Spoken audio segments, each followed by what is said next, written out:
جو عام عوام میں کتنی شہادتیں ہوئی ہیں، کتنے زخمی ہوئے ہیں، وہ ڈیفرنٹ فگر آ رہی ہیں۔ اطلاعات کے مطابق وہاں پر حالات انتہائی خراب ہیں۔ دہشت گرد تھی تو آپ لوگوں نے ان کے ساتھ مذاکرات کیوں کیے؟ خود اور ساتھ دیگر 30 ارکان کے دستخطوں کے ساتھ ذریعے برطانوی پارلیمنٹ کے ذریعے پاکستان کو ایک خط بھجوایا۔ آزاد کشمیر میں جب بھی کبھی بھی کسی نے بھی اپنے حق کے لیے آواز بلند کی ہے، اس کو ہمیشہ سے غدار کا لقب دیا جاتا ہے، کبھی دہشت گردی کا لقب دیا جاتا ہے۔ السلام علیکم جی، اینکر سٹاک میں ایک بار پھر آپ کو خوش آمدید کہیں گے۔ میں ہوں قسیم ظفر اور میں ہوں فاطمہ۔ تو قسیم، ہم نے 2-3 ویڈیوز پہلے بنائی ہیں آزاد کشمیر کے جو حالات چل رہے ہیں، جو تحریک چل رہی تھی وہاں پر احتجاج کی، تو اب 9 جون کو انہوں نے ہڑتال کی کال دی تھی اور کچھ مطالبات تھے۔ ابھی بھی 12 مہاجرین کی نشستوں پر جو مطالبہ جو ہے وہ زور پکڑ رہا تھا۔ آزاد کشمیر کی سپریم کورٹ نے جو ہے وہ کہا کہ جو حکومت کا موقف ہے وہ درست ہے۔ تو اس کے بعد تحریک زور پکڑ چکی ہے اور جھڑپیں جاری ہیں عوام کے درمیان اور سیکورٹی اہلکاروں کے درمیان۔ تو قانون نافذ کرنے والے اداروں کے بھی 4 اہلکار شہید ہوئے۔ یہ تو وہ رپورٹس ہیں جو ابھی تک بتائی جا رہی ہیں۔ اندر کی صورتحال مزید کیا ہے، حقیقت کیا ہے، وہ کچھ بھی کہنا قبل از وقت ہوگا۔ بالکل فاطمہ، مختلف لوگ مختلف باتیں کرتے ہیں۔ ایسے حالات میں ہر بندہ جو ہے کچھ بڑھا چڑھا کر بھی بات کرتا ہے۔ ابھی ہم کوئی اسپیسیفک فگر نہیں بتا سکتے کہ کتنے قانون نافذ کرنے والے لوگ جو ہیں وہ شہید ہوئے ہیں یا زخمی ہوئے، کیونکہ جو بھی اسپیسیفک فگر حکومت کی جانب سے یا وہاں کی انتظامیہ کی جانب سے جاری کی گئی ہے، اس میں 4 پولیس اہلکار شہید ہوئے ہیں اور 20 سے زائد زخمی ہوئے ہیں۔ دوسری جانب جو عام عوام میں کتنی شہادتیں ہوئی ہیں، کتنے زخمی ہوئے ہیں، وہ ڈیفرنٹ فگر آ رہی ہیں، لہٰذا ہم اس کو اسپیسیفک نہیں بتا سکتے کہ اتنے لوگ شہید ہوئے اور اتنے زخمی ہوئے۔ بہرحال وہاں پر جو اطلاعات ابھی تک ہمارے سامنے آ رہی ہیں، ان اطلاعات کے مطابق وہاں پر حالات انتہائی خراب ہیں اور جو نہیں ہونے چاہیے۔ مطلب عوام کے مطالبات بھی جائز ہیں، انہوں نے جائز طریقے سے احتجاج کیا، یہ ان کا بنیادی حق ہے۔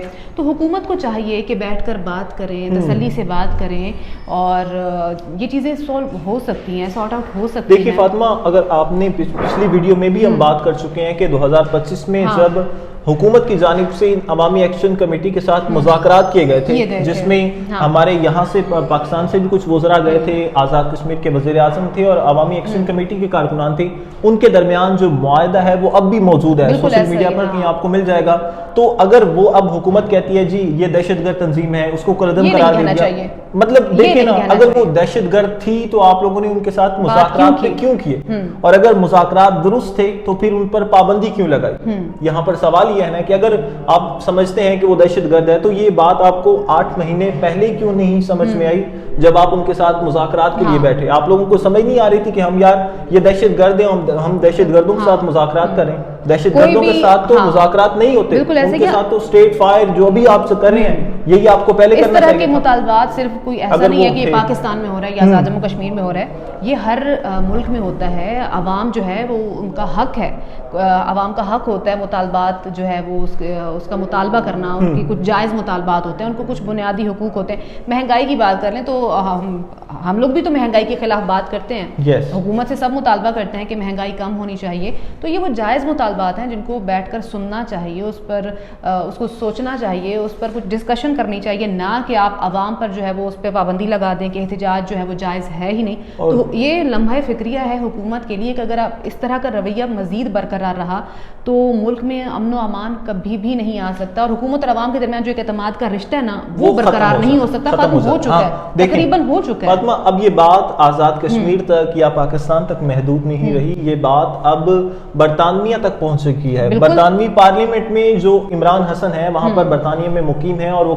کشمیر گروپ کو لیڈ کرتے ہیں، اس کے سربراہ ہیں، انہوں نے خود اور ساتھ دیگر 30 ارکان کے دستخطوں کے ساتھ پارلیمنٹ کے ذریعے، برطانوی پارلیمنٹ کے ذریعے پاکستان کو ایک خط بھجوایا جس میں انہوں نے اظہار تشویش کیا۔ اور عمران حسن وہ ہیں جب سے یہ آزاد کشمیر اور جموں کشمیر کا معاملہ سٹارٹ ہوا ہے تب سے لے کر اب تک وہ ہمیشہ سے ہمیں بھارت پر تنقید کرتے ہوئے نظر آتے ہیں، وہ بھارت سے ہمیں ناراض نظر آتے ہیں، تب ہم خوش ہوتے ہیں جب بھارت کی ہم برائی کرتے ہیں۔ ہم کہتے ہیں کہ بھارت نے مقبوضہ کشمیر میں جو ہے قبضہ کیا ہوا ہے، وہاں پر ظلم و بربریت جاری ہے، دن میں کچھ 10-12 خبریں تو ہم ایسی پڑھتے ہیں کہ بھارت کو یہ ہو گیا، بھارت کو وہ ہو گیا، بھارت کے خلاف فلاں ملک بول پڑا، بھارت کے خلاف اقوام متحدہ نے یہ کہہ دیا، انسانی تشدد ہے، ظلم و جبر ہے، مقبوضہ کشمیر کے عوام کو ان کا حق نہیں مل رہا، تب ہم خوش ہوتے ہیں۔ اب یہی چیزیں ہم کر رہے ہیں، جب ہم ایسی چیزیں کرتے ہیں تو پھر ہمارے ملک کا بھی جو ہے نا امیج خراب جاتا ہے، بھارت بھی خوش ہوتا ہے۔ میں اسی چیز کو ہائی لائٹ کرنے لگا تھا فاطمہ کہ جب وہ بھارت پر تنقید کرتے ہیں، بھارت سے ہمیں نالا نظر آتے ہیں، تو اب کل وہ بھارت پر تنقید کر رہے تھے اور آج وہ پاکستان سے اظہار تشویش کر رہے ہیں کہ یار آزاد کشمیر میں آپ لوگ کیا کر رہے ہو. تو آپ لوگ مجھے ایک بات بتائیں کہ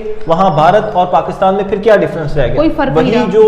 جو مودی سرکار کر رہی ہے نا ہم بھی وہی کر رہے ہیں, جو وہ کر رہے ہیں کاکروچ پارٹی کے ساتھ ہم بھی وہی کر رہے ہیں. بالکل ایگزیکٹلی فاطمہ, بالکل. اب دیکھیں ہم اگر آزاد کشمیر کی تاریخ کو اٹھا کر دیکھیں تو آزاد کشمیر میں جب بھی کبھی بھی کسی نے بھی اپنے حق کے لیے آواز بلند کی ہے اس کو ہمیشہ سے وہاں کی موجودہ انتظامیہ, موجودہ حکومت کی جانب سے کبھی غدار کا لقب دیا جاتا ہے, کبھی دہشت گردی کا لقب دیا جاتا ہے. آپ دیکھ لیں سردار ابراہیم وہاں پر تھے, ان کو غدار کہا گیا. خان آف مگ تھے, ان کو باغی کہا گیا. مقبول بٹ اور آج عوامی ایکشن اور یہی وجہ ہے جب آپ آواز اٹھانے والے کو, آپ بولنے والے کو غدار قرار دیتے ہیں, دہشت گرد قرار دیتے ہیں, تو وہیں سے عوام باغی ہوتی ہے, متنفر ہوتی ہے, اس کے دل میں جو ہے وہ نفرت بھرتی ہے اور پھر یہیں سے انتشار شروع ہوتا ہے اور پھر یہیں سے جماعتیں زور پکڑتی ہیں. ایگزیکٹلی. اب سوال فاطمہ یہ نہیں ہے کہ وہ بھارت کے ایجنٹ ہیں یا نہیں, سوال یہ ہے کہ حکومت اپنی واضح جو پالیسی ہے اس پر وضاحت کیوں نہیں پیش کر رہی. کل وہ ان کے ساتھ مذاکرات کر رہے تھے اور آج ان کو دہشت گرد قرار دے. تو پھر سے وہی سوال آ جاتا ہے کہ اگر وہ دہشت گرد ہے تو ان کے ساتھ مذاکرات کیوں, اور اگر مذاکرات درست تھے تو پھر پابندی کیوں لگائی گئی؟ بالکل ایسا ہی ہے. تو مطلب یہ سوچنے والی چیزیں ہیں. اب دیکھیں وقت آ گیا فاطمہ کہ سیاسی اختلاف کو دشمنی اور تنقید کو غداری سمجھنا بند کرنا چاہیے اور مل بیٹھ کر مذاکرات کے ذریعے مسائل حل کرنے چاہیے. دیکھیں فاطمہ, مذاکرات سے جو مسائل پیدا ہوتے ہیں وہ مذاکرات کے ذریعے ہی حل ہوتے ہیں, نہ کہ آپ طاقت کا زور لگاؤ اور اس کے ذریعے حل کرنے کی کوشش کرو. طاقت کے زور پہ کبھی بھی کوئی چیز نہیں ہو سکتی سوائے انتشار کے. آپ اس سے کوئی پازیٹیو رسپانس آپ کو نہیں مل سکتا. وقتی طور پہ چیزیں دب جاتی ہیں, ڈر جاتی ہیں, رک جاتی ہیں, لیکن جو وہ اعتماد ہے نا وہ ختم ہو جاتا ہے. پھر لوگ اسی طرح اپنی سرزمین کے خلاف اٹھنا شروع ہوتے ہیں, پھر واقعی غدار اور دہشت گرد پھر بعد میں پھر پیدا ہوتے ہیں. اسی کے ساتھ اجازت, ملتے ہیں نیکسٹ ولاگ میں, تب تک اللہ حافظ.